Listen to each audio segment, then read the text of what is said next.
আসসালামু আলাইকুম এভরিওয়ান, আশা করি সবাই ভালো আছেন। চলুন আজকে ভিডিওতে আমরা আরো একটি গুরুত্বপূর্ণ স্ট্রাকচার শিখব, যে স্ট্রাকচার দিয়ে এই সকল বাক্য ইংলিশে ফ্লুয়েন্টলি বলতে পারা যাবে। দেখেন বাক্যগুলো হচ্ছে: আমাকে যেতে দাও, আমাদের শান্তিতে বসতে দাও, তাকে খেলায় অংশ নিতে দাও, আমাদের বাহিরে যেতে দাও। এ ধরনের পারমিশন বা অনুমতি দেওয়ার জন্য আমরা কিভাবে কনভারসেশন করব ইংলিশে। বাট দেখেন এই সকল বাক্য আমরা কিন্তু বাংলায় খুব সহজেই বলতে পারি, বাট ইংরেজিতে বলতে গেলে আমরা অনেক সময় হেজিটেশন ফেস করি। তার জন্য আজকে ভিডিওতে আমরা শিখব কিভাবে এই সকল বাক্য স্মার্টলি ইংলিশে বলতে হয়। আর হ্যাঁ, আরেকটা বিষয় বলে রাখি, এই ভিডিওটি হচ্ছে অনুমতি বা পারমিশন দেওয়ার ক্ষেত্রে আমরা যে স্ট্রাকচার ব্যবহার করব সেই স্ট্রাকচারের পার্ট অন। মানে আজকে আমরা শিখব ইউজ অফ লেট এর ব্যবহার। এর বেসিক টু অ্যাডভান্স লেভেলের স্ট্রাকচার গুলো শিখবো আমরা পার্ট বাই পার্ট। আজকে ভিডিওটি হচ্ছে পার্ট ওয়ান, যেখানে আমরা ইউজ অফ লেট এর বেসিক স্ট্রাকচার শিখবো। চলুন তাহলে আমরা কোন সিচুয়েশনে এই স্ট্রাকচার ইউজ করে কনভারসেশন করব সেটা প্রথমে ভালোভাবে শিখে নিই। এই হচ্ছে তাহলে আমাদের আজকে ভিডিওর সুপার ইউজফুল স্ট্রাকচার। এটি হচ্ছে ইউজ অফ লেট এর পার্ট ওয়ান আউট অফ 10 স্ট্রাকচারের মধ্যে।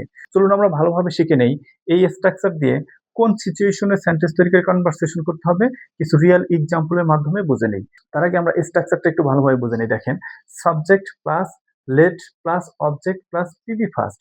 পিবি ফার্স্ট অর্থ হচ্ছে কি প্রিন্সিপাল ভার্বের বেস ফর্ম।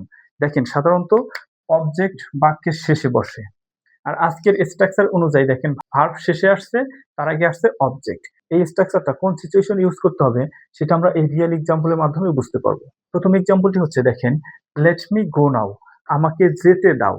দেখেন কাউকে কিছু করতে দেওয়া বা অনুমতি দেওয়ার সিচুয়েশনে কিভাবে বাক্য গঠন হয় এই স্ট্রাকচারের মাধ্যমে, আই থিঙ্ক আপনি এই প্রথম রিয়েল এক্সাম্পলের মাধ্যমে বুঝতে পারছেন। চলুন আমরা আরো একটু ভালোভাবে বুঝে নেই সেকেন্ড এক্সাম্পলের মাধ্যমে। দেখেন, let us live in peace, আমাদের শান্তিতে থাকতে দাও। কেউ অন্য কাউকে কিছু করতে দিচ্ছে বা অনুমতি দিচ্ছে, এই সিচুয়েশনে কিভাবে বাক্য গঠন আপনি কিন্তু বুঝতে পারতেছেন। চলুন আমরা আরো একটু ভালোভাবে বুঝে নিই থার্ড এক্সাম্পলের মাধ্যমে। Let him soon swim in the river. কি বলছি দেখেন, let him soon swim in the river, তার সন্তানকে নদীতে সাঁতার কাটতে দাও। দেখেন আমাদের সিচুয়েশন অনুযায়ী কিভাবে বাক্য গঠন হয়, যদি আপনি আরেকটু ভালোভাবে বোঝেন সিচুয়েশনটা এরকম হবে: কেউ অন্য কাউকে কিছু করতে দিচ্ছে বা অনুমতি দিচ্ছে, তার সন্তানকে নদীতে সাঁতার কাটার অনুমতি দিচ্ছে। আই থিঙ্ক আপনি বুঝতে পারছেন আজকের ভিডিওর ইউজ অফ লেট এর পার্ট ওয়ান এর বেসিক স্ট্রাকচার কিভাবে বাক্য গঠন হয় এবং আপনি আপনার রিয়েল সিচুয়েশনে কিভাবে বাক্য গঠন করবেন। তাহলে আজকে ভিডিও এ পর্যন্তই।